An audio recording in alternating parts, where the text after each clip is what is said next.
This coming Saturday is the feast day of St. Ignatius of Loyola, so I'm looking ahead a little bit to that.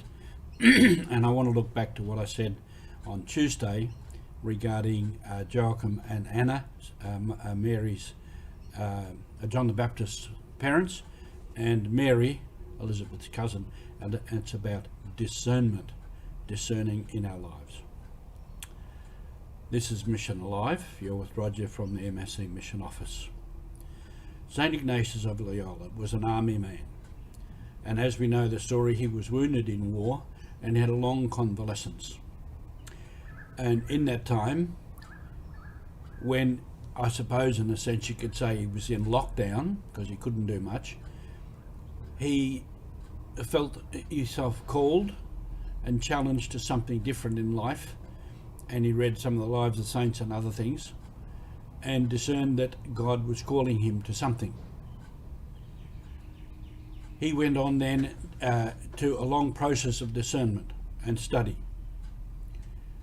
So he set out in a fairly methodical way, which would have been, in a sense, part of the way he worked, and probably which led him to a military career.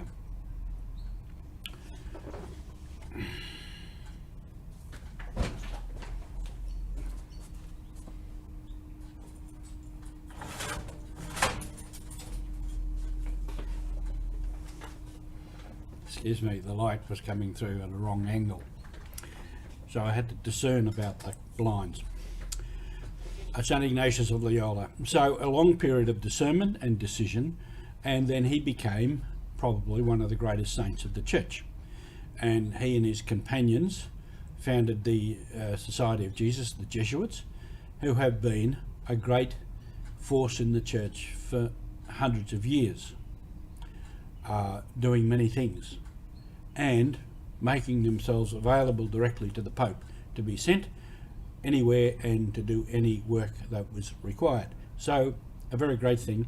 And his exercises, which are still a touchstone for a process of discernment in our lives. And I'm mentioning this discernment because at the moment there are a number of things happening in the church about discernment. We have had here in Australia, and still in process to be finished, the plenary, which began at the parish level, grassroots, process of discerning where the church is going and what we need to do and how we need to change and what are the challenges before us.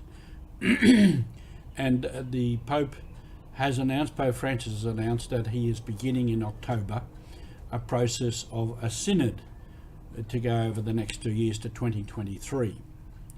And I will talk in the future about the synod. The synod is a way of discerning. It's more formal.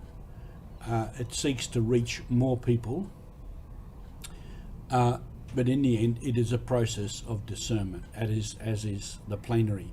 The plenary is actually a synodal process. Now, all this might be rather big ideas and that, but we are all called to this discernment, as I've spoken before. And with Ignatius, his life changed. He was wounded, he was incapacitated for quite a period of time, so he had to discern. At the moment, especially around Sydney and Melbourne, our life has changed. We are in lockdown. It's a big change, and some people find that very frustrating. And so we saw those demonstrations and protests last weekend, which hasn't helped the process at all. It will probably spread the virus even further. So at the moment we're facing maybe a lockdown through to September. Now I have lined up visits to parishes in that time to go out and preach and appeal to raise money for the mission projects.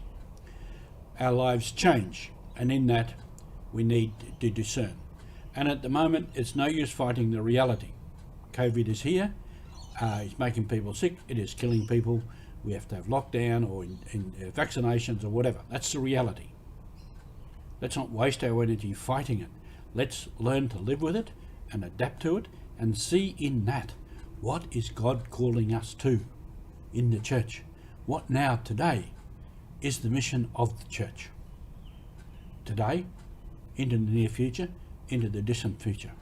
We have time to reflect and discern on that now. And discernment is always part of how we do mission in the church. Thank you for being with us.